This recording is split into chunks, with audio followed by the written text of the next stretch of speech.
This video is brought to you by BC Racing Coilovers, ECU Master USA, Y-Plate Imports, Torco Racing Oils and Fuels, and Drift HQ. Without these guys, we would not have Drift Week 3, so thank you so very much for supporting this content. Let's get started.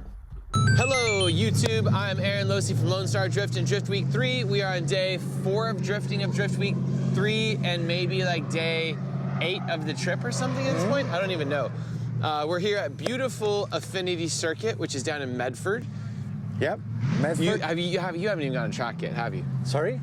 You haven't even got on track yet. No, I've just got here. I'm here for like 30 minutes or something. Well, we're gonna film something. He's gonna go drive in his beautiful E46 M3 that has survived multiple drift weeks.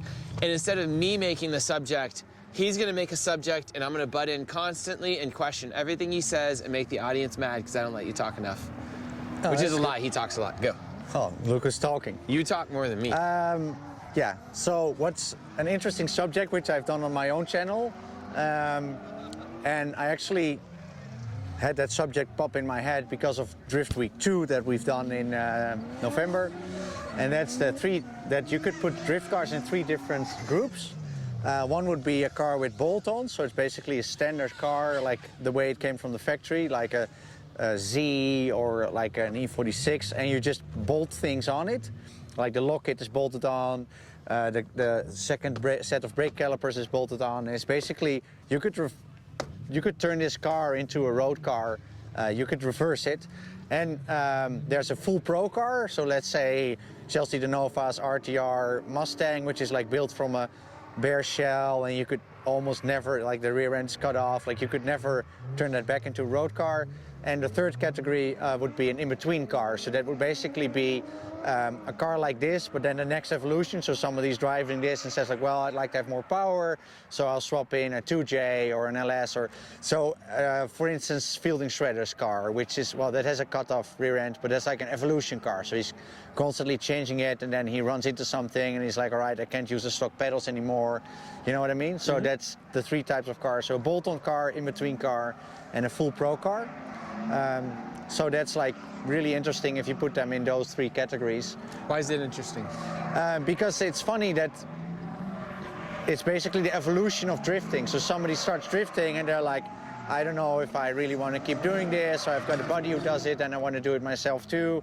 So they just get something like, in Texas it seems to be that the Z is like the go-to car for like Texas Street Legal, the series that you do. Yeah, there's we have a lot Zs, of them and they're cheap. Zs, yeah, because it's a real drive car. You can get some aftermarket stuff and you don't need to completely build it. And you don't need a trailer and a huge like workshop to run that car. You know, just take some tires with you, take a jack with you, wheel gun, some fluids, some tie rods, and just drive that thing. So it's a very good, like it's a gateway drug into drifting. And then obviously somebody's like, whoa, I get beaten by guys with a bigger spec car, we go to bigger tracks and I can't drift the bank. You know, like I love this car, but when we were at the Freedom Factory, I couldn't drift the bank because you just can't generate enough, it doesn't have enough torque to pull it up. So what typically happens when people are like, yeah, I've had this car for 1 or 2 or 3 years and now I want to have some more power, and then they do some bolt-ons like an air filter and a manifold, and they're like, well, it doesn't really work. So I want to engine swap it, but I still want to street drive it because, you know, it's my daily, or they don't have a trailer. So they're going to be Frankensteining it, so it's not a fully built car. They just remove the old engine and put a 2J in it, and they want to do it like, oh, I'll do it with a factory ECU, with a piggyback or some stuff, and then it doesn't work. So it's like this evolution build, where the third category, like the full pro car, it's actually the second category that I mentioned, but like in a ladder of things, you could call that the third category. Like Chelsea's Mustang is like they get a bare shell of a Mustang, maybe even to buy a new shell, or they get a new shell sponsored. And those guys at Von Gitten's shop just do everything. Like it's never been a road car. It will never be a road car again. And it's every part that's on it is on it from the beginning. You know, it's not like we'll try this first and then we'll try that first, you know. So I think that's kind of an evolution. Yeah, and that's pretty interesting.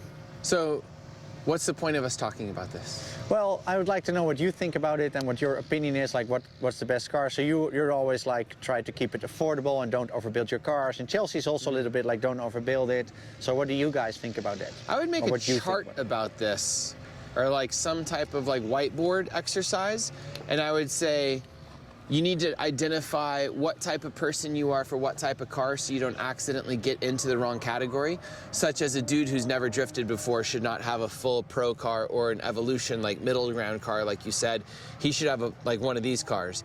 And a full mechanic should probably make his life simpler by buying, if he has a truck and trailer, you know, like a full pro type car, but you know, like as a basic one, doesn't need a huge engine or all that stuff. So the car is maintainable, where the whole wiring harness is super simple. There's not a lot of extra parts. It's just a few switches. You know, you press a button and the car comes on and everything's simple. So if I was going to make this video to give it to drivers to say like how to build a car or like what car do you want, I would then go out and I would figure out the audience for each car, the budget for each car, all of the externalities of that car. Like say you get a pro car and you don't have a garage, a truck, a trailer, and everything else, that car doesn't work for you. And then also the track that you go to needs to be accepting of that. So if you go to a kart track like this, probably a bolt-on car is better for a kart track like this, not a full build or even an evolution car or like the second stage. And then say you're in a country like Japan, you probably shouldn't have you should be on a bolt-on car. Say, you know, like, so it depends on the region, depends on your budget, depends on who you are, depends on where you store the car, depends on your truck and trailer. I can't tell you how many times people have come to me and like, I'll buy a car off of them and they'll have like a full Pro 2 Formula D2 whatever Pro 2 car, and it'll be parked in an apartment parking complex with like no windows even. Oh, no way. And you're just like, what are you doing? And they're like, well, I started out and I had a place for the car or whatever. And they're like, I don't have a place for the car. I don't, you know, like, we have one over at Toby Speakers that was an old Formula D car. Oh, Sai, remind me to do this. We need to make a video about that. And the car's just been rotting forever. Because like no windows, no anything, like the whole car's falling apart. It's one of those cars, like a pro car, like a full pro car, that's a car that like takes possession of you, you know? So this car, I left it at my friend Rudy Martinez. It's basically the same as a road car. Obviously it's got Heim joints and all those things, but it's basically leaving this outside is the same as leaving a normal E46 outside. But if you would do that to a pro car, obviously the doors don't lock. Like you say, it has no windows. So maybe they dip the shell, you know? I think those shells are probably dipped of those Mustangs. Yeah, they acid dip them and then they... So you don't want to leave those cars outside, you know, because they're going to rot. But what do you think is the future of drifting? What would you say? Because what I see a lot is that this... I'm making him sit by me sitting. Yeah, very good. It's good. You want Will your you bring drink? me my tea? Yeah. This one? Yeah. You should have told me that I could gotten a tea too. Sorry, so man. Now you're I have, European. I assume you don't like iced tea. Now I love iced tea. Now I have the stupid water. But anyways, so what I see go wrong a lot with people is the in-between car, you know. So the bolt-on car. And this is why I say it was an eye-opener for me in Drift Week 2, because I was one of the first people in my country to trailer cars to events. So when drifting started, I think this was like 2005, 2006, 2007, where you could say like there's a lot of events or things going on. Everybody drove their car on the road. Like there was almost nobody trailering the cars. And they were typically, like in Europe, obviously, E36s, like M3 3-liter, 325s, obviously also some S chassis, but the majority was BMWs, and people just drove them on the road. And I did that too with my E28 and the E30. And at one point we were like, yeah, it's like, so you strip out the carpet, and you're like, yeah, we don't want to put any power adders or something on it, because on BMWs it's not super easy, especially not back now. You can get all kinds of turbo kits and whatever. Back then you had to make everything yourself. So we were like, yeah, let's just make it super light, you know. Let's put Lexan windows in there, let's pull the carpet, let's get all the stuff out of the trunk, and like every unnecessary thing, the radio, the heater system. And then it becomes shitty because I drove it to Papenburg, which is a track in Germany, and you'd have to drive like 4 or 5 hours in that car, and you'd basically go crazy. So I found myself wearing my helmet in that car at one point, because I was like, it's so loud, you know. It becomes one. It was like straight pipes, and it becomes like one resonating thing. So I was like, I'm going so crazy with this. And then we started trailering the cars, and that was back then. There was maybe 20 or 30 cars on the track, and there was 1 or 2 being trailered. And now back home in Europe, like, all cars I have are, you could never drive them on the road, you know, you would go crazy. So they have a small clutch, like a 725-inch clutch, if you'd be in a traffic jam or whatever. Basically, I was thinking of bringing one of my European cars to Drift Week 2, but I'm super happy that I didn't do it. I talked you out of it, and you kept saying no. Did you? Well, I kept saying, do not bring a pro-level car to this. I was like, it'll be a fun joke, but I was like, please just buy something here. Yeah. I remember telling... Well, that thing's loud. The reason why I didn't, the main reason, so I was like, yeah, I see where you're coming from, but the main reason why I didn't do it is because it's very difficult to get full race cars through customs and stuff. If you have a completely standard car, it's just like somebody is moving from one country to another, so there's procedures for that, but race cars can be very difficult. And I was like afraid that it could get stuck in customs or something, so I didn't want to take that risk. And then I got this car, which is really weird for me, because usually when I go to drift event, I've got a lot of mechanics and we got a lot of spares and have everything sorted, so if we crash the front end, we just grab one organizer with all the nuts and bolts and little things on it, like you need this tool for that, that tool for that. So it's usually way overdone, and still stuff fails, you know, still you can fail to qualify even though you have all the stuff in the world with you. So it was really weird for me to do Drift Week 2 having no tools. I basically had my orange suitcase with me, and the spares that Wisefab gave me, of course, with the locket, because, you know, if Brian crashes his car like he did on Villains racetrack, we could get like basically the engine mounts and all the stuff. You could get that from BMW or from AutoZone or something, but obviously the Wisefab stuff, you need to order that from a Wisefab dealer. You can just go to the AutoZone and get it. So Wisefab got me the spares, the spare arms, so everything that's on the car from Wisefab, I have that spare. But like I said, I don't have any spare like other parts, like if the fan clutch would go, or... But you can find all that stuff local. Sorry? Yeah, you can find that stuff local. So it was kind of for me like jumping, throwing a parachute out of the plane and jumping after it, and just hoping that the locals would help me out. A good thing that the car didn't fail. But it was an eye-opener for me, you know. So I felt really naked, having no tools, no mechanics, no spotter. If you pick a good car, you don't need all that stuff. Well, yeah, so that's it. And you don't need a spotter for Drift Week.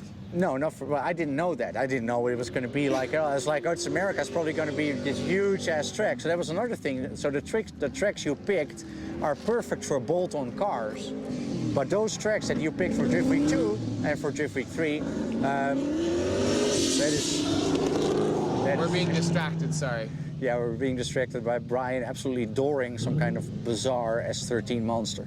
Yeah. So anyways, doesn't matter. So the tracks that you picked were a huge relief for me, because I thought like I'm probably going to be the lowest spec car, the lowest power, the heaviest car, so probably not be able to keep up with those guys and probably be, you know, just... If you watch my content, you should know that I like to... Yeah. I don't know. My content's probably all over the place. Exactly. Like I can't tell from the content what the track's going to be. Even if somebody shows me a video of a track. So we just were at Monroe. Like it's very difficult to tell from a video, what the track's going to be. Like what gear are you going to be in, what speed are you going to be in. Because to be honest, that video of Villains, of that guy crashing, you know, of the car crashing that we put in the group chat. Yeah. So like beware, don't do this.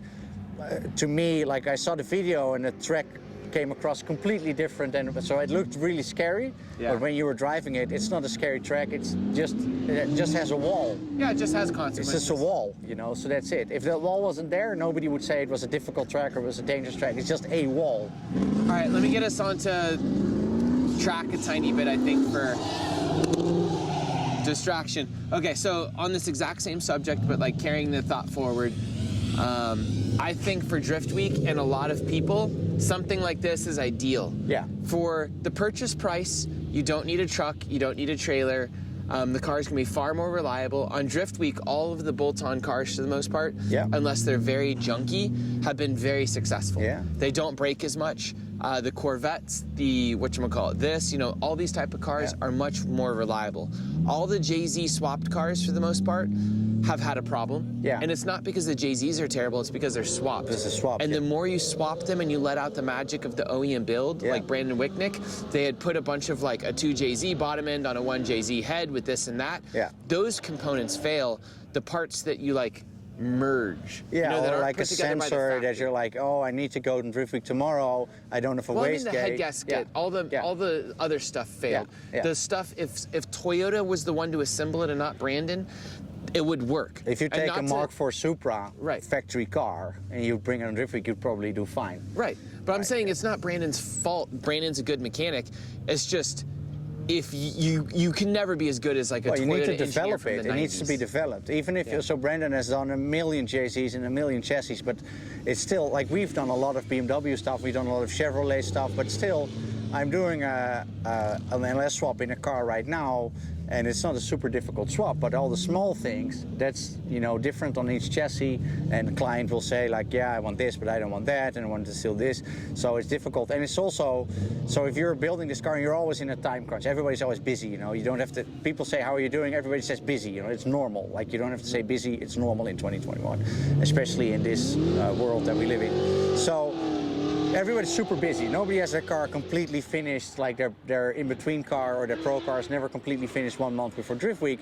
So they're going to be like, yeah, we were at the dyno last night and we really already should have hit the road to drift week, but the wastegate failed, and they go to a buddy that still has a wastegate, but that's been somewhere in a crate in a moist storage unit or something for 4 years. Moist. So they Keep say going. Moist. moist, yeah. Moist is a funny word to Americans. Why is it a funny word? Because Moist? girls are moist. So I'm not don't talking use about that- moist girls, I'm talking about moisture. Right, but we don't say the word moist for anything else. Cool, so So anyways, keep going. there's a moist girl who has a wastegate, and you get that wastegate one day before drift week, and you put it on the car, and the guy who gives it to you says, like, yeah, I just used it last year, but he forgot it's already 4 years ago. Maybe because his moist girlfriend takes up all his time. Wait, did you just realize that S13 has a Mustang front end? Yeah, I just realized. I didn't see- I was distracted. It has a Mustang cool. front end. It's a Yeah. swap car. Yeah. Okay, keep going.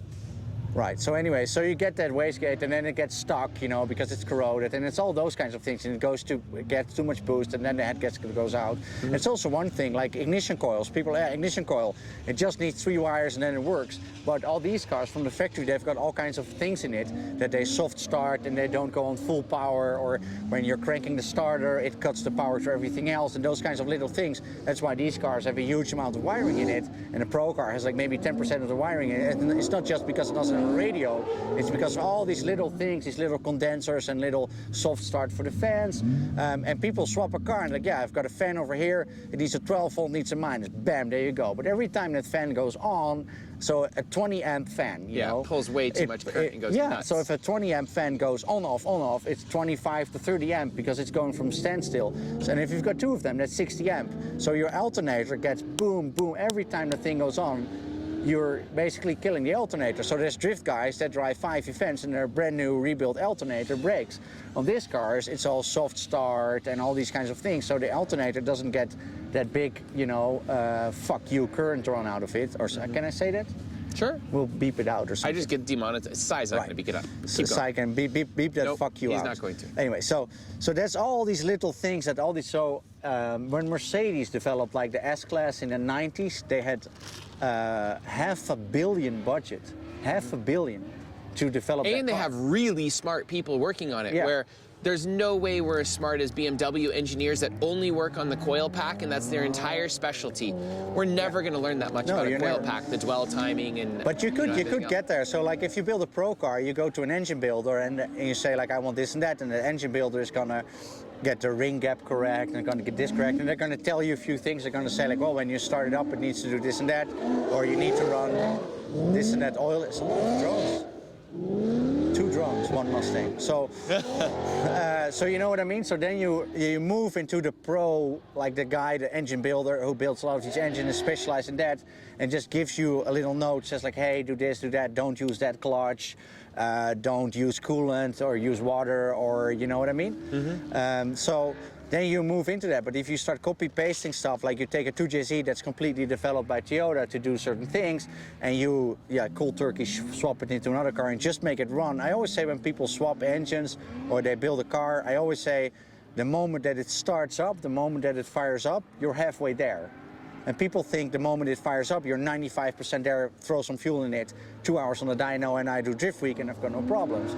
But when it fires up, you're halfway there. You need to do so much stuff, and you need to pull the plugs like 10 times before it's perfect. And you probably made an assumption like, yeah, my buddy runs that radiator, so it will work on my car, but your buddy may run ethanol-based fuel. Your buddy may even lie to you. So there's a lot of people that I speak to in real life, super pro drifters, like top-level drifters, and like super unknown people. And what they will tell you face to face is something completely different than what's online. For instance, there's guys that are sponsored by gearbox companies that sign papers like, hey, if our sequential fails, you can't see anything about it. Even if you ever stop using our stuff, you can never say it was shitty. But when I see them at an event or I speak to them somewhere, you know, they say like, yeah, you can't tell anybody this because I signed a paper, but we've had huge problems with this or we've had huge problems with that. However, somebody looks online, they're like, yeah, but isn't that guy, driver ABC, has 1,000 horsepower and he also has a transmission and it doesn't fail, you know? So there's also these huge shadow games and like misinformation going on, which leads to certain assumptions, you know? Yeah. And that's also bad. And I feel bad for people. So the bolt-on people are going to have a good time, you know? I feel good for them. So they get a Z or they get a Mustang like Jonathan. That's basically a bolt-on car too, the Mustang. Brian's car is the perfect example of a bolt. So this is like a pretty recent car. Brian's car is obviously a little bit older. That's a perfect example of a bolt-on car. Almost everything on that car, minus the control arms, you could buy at a BMW dealer at AutoZone or something. So he basically has a nationwide support team, you know? So it's basically like if Von Gitten would go drifting and there would be RTR shops in every city, you know, with his control arms and his, you know. So Brian basically has huge support because he uses normal components that you can buy everywhere. So that's actually really smart. So the bolt-on people are going to have a really good time. I also think that people who have the financial means and the team and the structure, because you couldn't street drive Chelsea's Mustang on Drift Week, you couldn't do that. It probably uses racing fuel. It has weird suspension settings, so you'd run out of tire halfway from one Drift Week stop to another, so that's impossible to use. So people who build those cars only do that when they have the infrastructure, like you said, a trailer, a crew, like a dude with a laptop. The Chelsea comes in, they immediately pull out all the data, and they're like, oh, we need to tweak this, we need to tweak that. So if somebody else would buy that car, they would basically also need that infrastructure, those people, those spares. Like Wordhouse had barcodes and stuff. You know, so somebody comes into the Wordhouse and says, oh, can I please borrow a tie rod of you guys? They have a barcode and a computer system. Like, oh, that's right there. It's in that location. They grab it and there they sell it or you borrow it or whatever. So that whole organization, so you buy a pro car, like a full pro car that's tired, that's done 3 or 4 seasons of FD, you could buy that for 30 or 40 grand probably, maybe even less, because it's difficult business, you know, it's not an easy car to sell. So you think, whoa, 30 grand, I've got myself a pro car, which costs 150 grand to build, but you don't have that infrastructure, you know, especially people who are looking for bargains. Yeah, but I've got a buddy and he can come along with his laptop, but he doesn't really know what he's doing, and then you're gonna have a bad time. So all I'm saying is that the guys that build these super full pro cars at 1,000 horsepower FD cars, they will also have a good time because they're only able to do that when they have the whole infrastructure and a huge like professional team behind it. But it's the guys with the in-between cars, you know, that's the danger zone. I always call that the drifter's graveyard. So it's guys that start out with a bolt-on car like this and then they want to move to something else, and then you enter the danger zone because their financial risk goes up way higher than their fun factor, you know. So for me, if I would have brought my pro car on Drift Week 2, it would have probably been the same on all the tracks we've been to, except for Freedom Factory. And Freedom Factory, I would have maybe drifted the bank 4 times, 5 times, maybe call it 10 times, you know. But the cost would increase so bizarrely and my risk would increase so bizarrely because everything, so the drive shaft is solid and it has a racing clutch and obviously the alignment is different and the engine obviously has a lot more power, so you're gonna go through tires way sooner. This car is super efficient on tires. And the only downside is it doesn't look like super cool because it looks like what it is. It's an M3 with stuff bolted on it. So you could say that that's like... It's a cool car.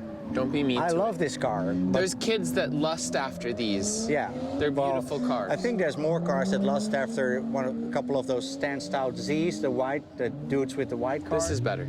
Yeah, for you and me, but we're not like... We're called adults. We're adults, yeah, we're adults. So for the kids, and most sponsors and most people will want to attract to the younger crowd, you know, because if you tie somebody to your brand when they're 18, you can sell them energy drinks, for 50 years, while you and I, you would probably be able to sell them energy drinks for 20 years. So everybody's always looking for Because we die in 20 years and the kids can take it for longer. Yeah, because we don't want energy drinks anymore. Kidney stones. Exactly. Hey kid, you want to piss rocks? Yeah, I want some of that. But you know what I mean? So that's it. So this car doesn't have that wow factor. And there's people that say like, hey, did you shoot any pictures of my car? And they're like, yeah, I have to look. You know, and there's guys with those huge out there cars with flames and graphics, and you know, they've got all the, oh, look at the thing. And when I drive behind them, they're not on more angle than me. They're not faster than me. Most of those standard cars are super slow. So I need the left foot brake and like, whoa, that guy is really sketching every corner. Throwing shade. It's a difficult car to drive because they put the wheels, and it looks cool, you know, rolling through the pit area. But on track, I'm like, yeah, you know, all right, so it's 500 horse, but I'm 340 horse and I'm still on your door, you know. So because it's also like this car, the engine, the transmission, the rear end, it's all matched together so perfectly because they do all these mathematics in the factory, like we need a third gear that's this, we need a fourth gear that's that. And if you piece together stuff, so people say, yeah, I've got a 2J, but the Toyota transmissions are obviously expensive. The V160 is $5,000, $6,000, $7,000, and it's something old. You get a 1996 transmission, and the other ones are all weak, so they'll break. So what people do is they'll get some adapter kit and run a BMW transmission, or they run a Tremec, but the adapter kit has an offset flywheel. So your pilot bearing is not going to be in your crank anymore. Your pilot bearing is in some adaptive flywheel thing,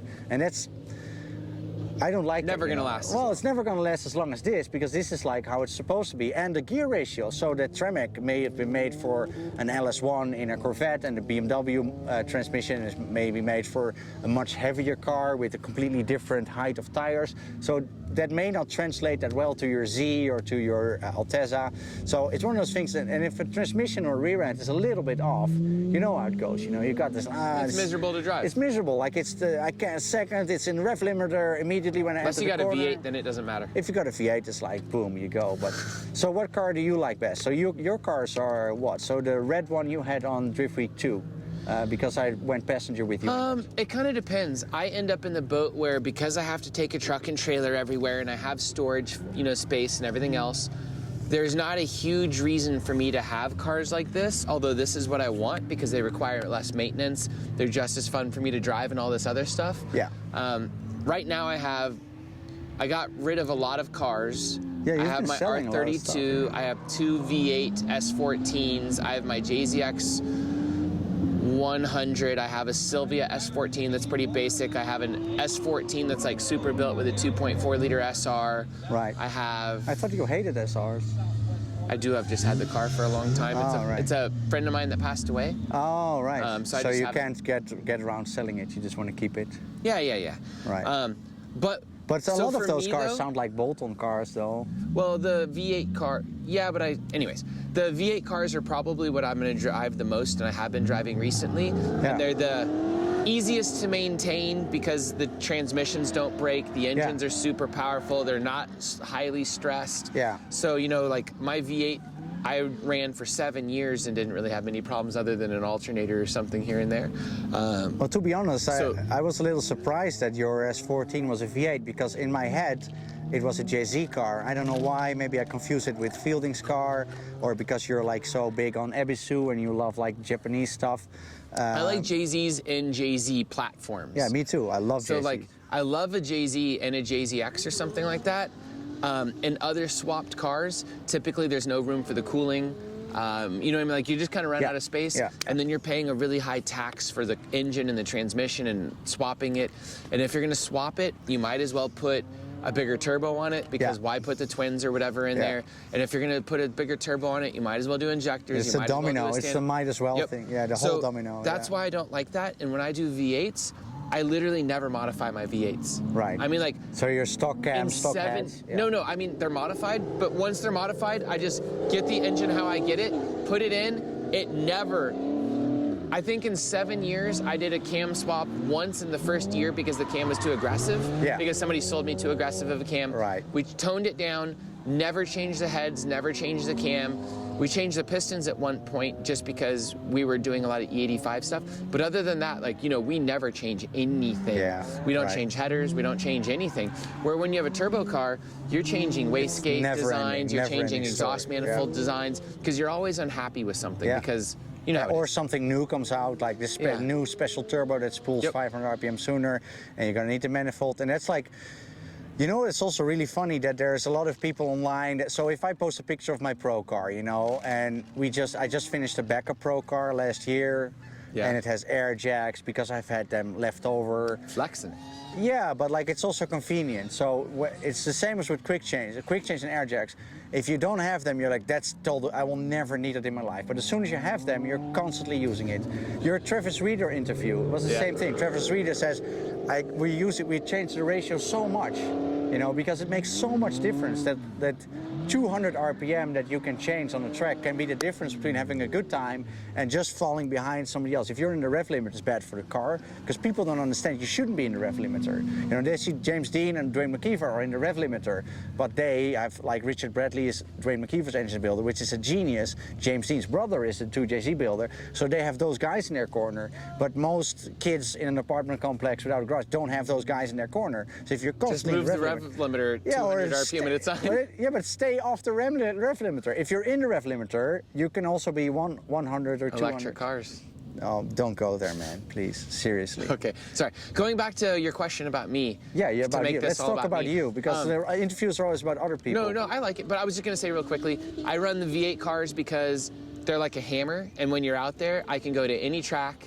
I don't have like this at Harris Hill on Drift Week 1 would have been too slow. Yeah. And I do a bunch of big tracks sometimes. This car is good for 80% of the tracks. Right. And when you get to the other 20%, you just don't take it. Well, Drift Week 2, it was you take only it and you just, Freedom Factory. So the only thing, right, one I just part meant in general, though. Yeah, With my V8 cars, they'll drift anywhere. Yeah. So I don't have to worry about that. Well, you basically cancel out the engine difficulty factor. So the power's always there. Yeah. You know, so you can focus, and that's a funny thing. So I was going to say, my mechanic doesn't mind working on the V8 platform that's all stripped out because there's not enough, a lot there. You can pull. It's much easier to work on than this. Yeah. The problem is you have to work on it a lot. You have to. This is more difficult to work on, but you don't have to. Yeah. And the thing. So what I was going to say. So if I post a picture of my pro car, doesn't even let me talk. Sorry. No, go, so you can reply. We're talking about your picture of your pro car. Keep going. So I post a picture of my pro car, and there's going to be people liking it, and there's also going to be people saying, you don't need that, and back in Ebisu, and Naoki doesn't have that, and doesn't have V8, and such. But it's actually... Right, but you're not as good of a driver as him, and you need that. Well, bring him on Drift Week, you know. I'm joking. He should be in America. I think it would be really cool to see him in FD. Anyways, doesn't matter. He's banned from FD. He can't drive. Naoki's banned from FD? Yeah. What for? Doing burnouts in the pits at Irwindale. No way! Yeah. Damn. He was banned from D1 for a long time. I want to see how he stacks drifting up against Chelsea and James. Yeah. That would be great. Well, anyway, so there's people that are going to say, you don't need that, and it's all about seat time. Well, it's really funny because an LS is all about seat time. Wouldn't you agree? So no engine gives you more seat time than that because it's super cheap. Like I've bought them for $4,000. It is and it's not. Some of these cars like this, they can't destroy the tires as fast. So like you might get more seat time. You've probably gotten more seat time in this than your carbureted V8 Pro car. Yeah. And you own that, and you are in the same country with that all the time, and you probably get more seat time in this coming to America for 2 weeks at a time and doing Drift Week, which is completely crazy talk. Yeah, because we don't have the tracks. So you're saying there. the V8s are better seat time, but this was better seat time. Well, it depends on the tracks. So this is better seat time in this setting. In Drift Week 2, this has much more seat time than my drift car. But like you said, on Drift Week 1, there are more tracks where this wouldn't have worked. So if this car would be exactly the same, but then LS swapped, it would probably be a perfect car. Yeah, but it would break. Depending on who built it, I suppose. You can buy a standard 520 By the way, horsepower LS3 for like $8,000. We're in the middle of Drift Week at Affinity Circuit. Everybody's just kind of tootling around right now because it's in the morning. Do you feel any pressure to get on track during Drift Week? Pressure to get on track? Yeah, no. because you don't. Because at Drift Week there's no lines. No. You can go out anytime you want. We have 13 hours of track time today, and then another, like, I don't know, 8 or something tomorrow. So there's plenty of track time. Is it like that in Europe when you go? No. Well, we've got like open drift days. It's just called a drift day. But is there a line and you have to sit Well, in there's line? usually, so the tracks are very expensive to get in Europe, and there's obviously a lot of red tape. So you need to have like a serious lineup. You need to have like 40 cars to, most guys don't make a buck, you know, they're there for 4 or 5 days preparing it and having like these volunteers helping that don't get paid. And they just, you know, they break even with like 30 or 40 cars on a track, which is obviously fragile. I always say I want people to make money on I want organizers to make money on drifting because that perpetuates it. Yeah, then you get more events. People say, yeah, Formula Drift and care about money. They should, you know, they're fantastic. If they make a fuck ton of money, if they make a lot of money, fantastic, because they're going to fight for it and they're going to try to expand it, and that's good for us because let's face it, the easiest, we can buy a car, we can get training. You could go to Chelsea school and you could, you know, ask him to train you, and it's relatively cheap compared to race car training. So we could do everything. We could buy everything except the track. The track is the one thing that you cannot procure. You don't have 20 million to buy a track, and even if you did, it would probably be bad business. So you really need organizers. And if these people, it doesn't matter if it's Formula Drift or anywhere else, if they make money on it, it's only good, you know. I'm glad they do, because somebody who doesn't make money on it, I know Nürburgring Drift Cup, they don't make money on it. They organize one of the most underrated competitions maybe in the world, because it's at the Nürburgring, which is a fantastic track. There are really good drivers. The judging, the organizing is perfect. It's a Belgian man named Andy Janen who organized it, who's been in racing for decades. He organized it perfectly. It's only professionals, the guys at the gate, everybody. It's super well done. But he does not make any money on it. There is no profit to be made. So that's dangerous, you know what I mean? So if he needs to make a choice... if he has a rain day, it could kill the whole thing. It could kill the whole thing. And if he gets a different business opportunity, he may think like, well, I've been doing this for 10 years, I've been doing my part, and I'm just gonna let it go. Because he doesn't make any money off it. If the Formula Drift franchise makes so much money off it, they're going to keep doing it, and we're going to have a place to drive. If you make money for off the these first events, 10 years of Lone Star Drift, I lost money every event basically, I always meant to stop. And not until the last 6 years or 5 years did I learn how to make money at this. Yeah. And also want to make money. I always felt bad making money off drifting. Well, that's another thing. Right, so I felt bad, and I wanted to lose because then people would like me, kind of. I don't know what it was. No, I know exactly what you mean. But I think it's very good that you say I wanted to feel like a saint or something, maybe. Yeah. I don't know what it was. But anyways, because that's the way everybody feels. If you're losing money, they're like, oh man, thanks so much. But if you're making money, they're like, they don't believe you. you. They don't believe you. So anyways, the last 6 years or so, I've been working hard at it. We're making money now, and things are expanding and they're growing. But when I wasn't making money for the first 10 years, like, I didn't care about it that much, and I didn't take care of it in the same way. We hosted events, but like, it was like a joke, so I could drive. Yeah, but if something else would come along, let's say that you wanted to start a 3D printing company and you have this opportunity, you would do that, you know, because you can only be a saint for as long. And I know exactly the feeling. And it's really funny that people will say, I know that there's I won't mention any names, but there's a big organizer in Europe, which is a guy that's lived his life for drifting, that stopped doing it because a lot of people thought he was making so much money off of it, you know. And then people start talking and saying like, yeah, he's got that new, like, maybe he's got a new car, you know, or something. But you don't know if it's a lease or if it's like some kind of sponsor thing or whatever. And I know guys that organize stuff, like, I would never want to do that. It's so much more work than people think. They have no clue. So you came out here how many weeks before Drift Week? I've been here a month now doing this, and I had been here beforehand. So I come out, tour all the tracks, talk to all of them, drive on the tracks that I'm allowed to and I can borrow a car for. Went home, planned for a long time. Took me about 6 months to plan this. 6 months, you know. Yeah, and with a month on location and an extra trip that lasted a week and a half to come hang out. So you're on location, you got overhead, like you're staying with Trenton, so you don't pay rent, but you have your home, back home, that you need to pay for. So it's a huge, like, you're bleeding money like crazy, you know.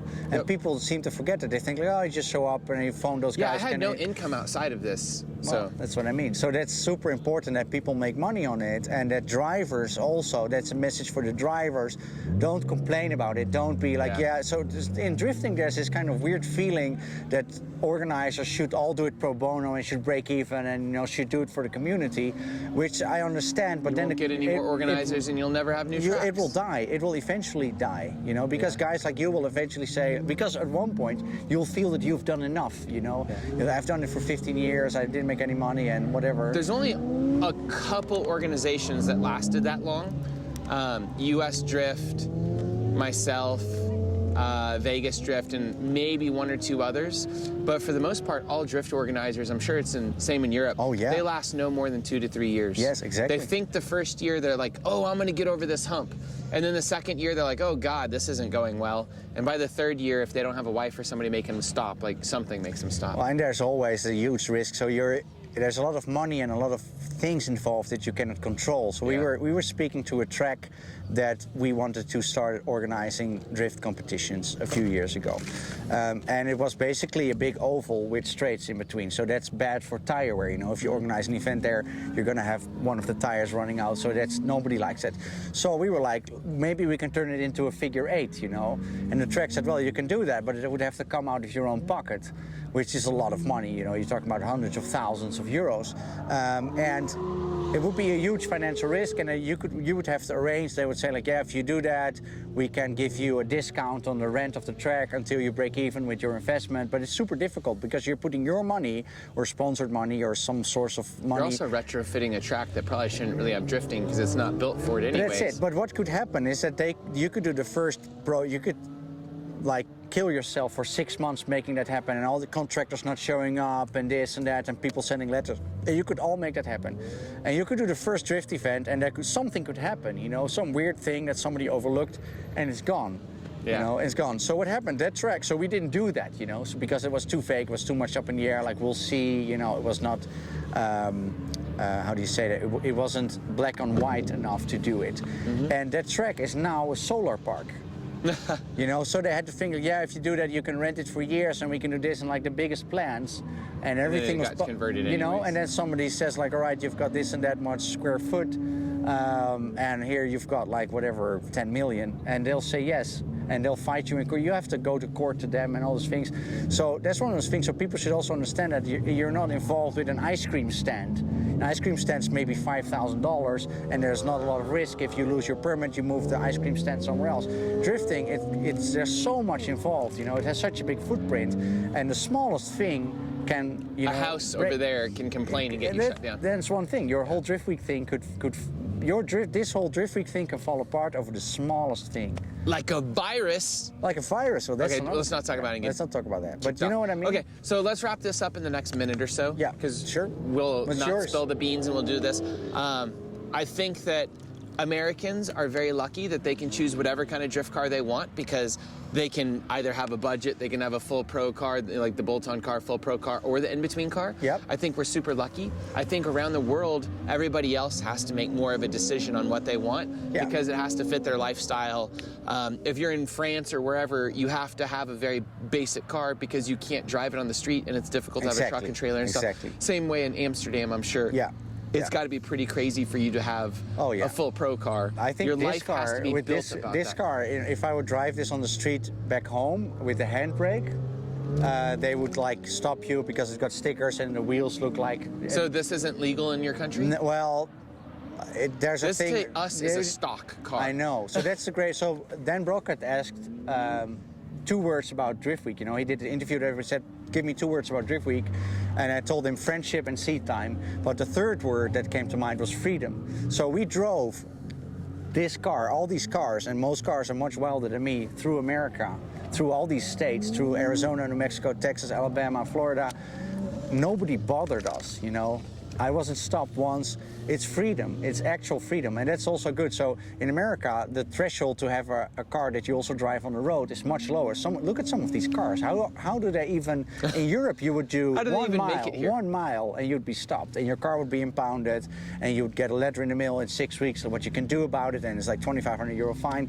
So Drift Week's also freedom, and it's super American. You know, it's super great. And I would say that the conclusion of the video I did on my channel about a pro car, in-between car, and a bolt-on car, the conclusion was for me that you either need to have a pro car, which has been my belief like for years, or a bolt-on car, which is my eye-opener for Drift Week 2, like that this is so much fun, and this is like costs a fraction of a pro car, but it's almost the same fun. So I always say, either get a full pro car, like beat Chelsea the Nova, but make sure that you are him, that you have the team, you have the backing, you have the skill, because you don't want to buy that car. You don't have the skills because you're going to go on the first wall. It's a difficult car to drive. People think as soon as you have a 900 horsepower LS, it's going to be easy. No, your whole senses, like you see something in the distance and the car's already there. Some people are physically not even able to drive those cars. So that's one thing. Either you need a pro car and be a pro guy, or you need a bolt-on car. And the in-between cars, like well, I know that it's all scripted with fielding, right? You guys, it's not real, right, with fielding? You guys script it. Script what? No, I'm kidding. So fielding is always in huge trouble on Drift Week. You always get stuck everywhere. Oh, I see. Yeah, no, so it's I have not this joke that we couldn't even plan this breaking down that yeah, that's well. what fielding says. But so fielding is the in-between guy car. So I say the in-between car, like that's a danger zone. You need to It's be a fun car to drive when it works. And I love it, and I think it's fantastic. Seeing Fielding's car drive down the street is much cooler than my car, and Fielding is a cool guy. So so it's good, but it's not the most smart thing to do. He could build a pro car that's super reliable with his skill set and his knowledge of. He knows everything you need to know about it to do it. So I think but that's a very good reason. So that's my conclusion. Well, thank you for sharing all that with us. Thank you for sharing your. Boom. Let's go drive. Finally. Let's shout out the normal Lone Star Drift sponsors too: Valino Tires, BC Racing Coilovers, Spec Clutch, GK Tech, NK Wheels, ECU Master, NRG, and What Monsters Do. And we host events, so always check on our schedule and see when the next event is coming up. Thanks for watching, guys. Bye.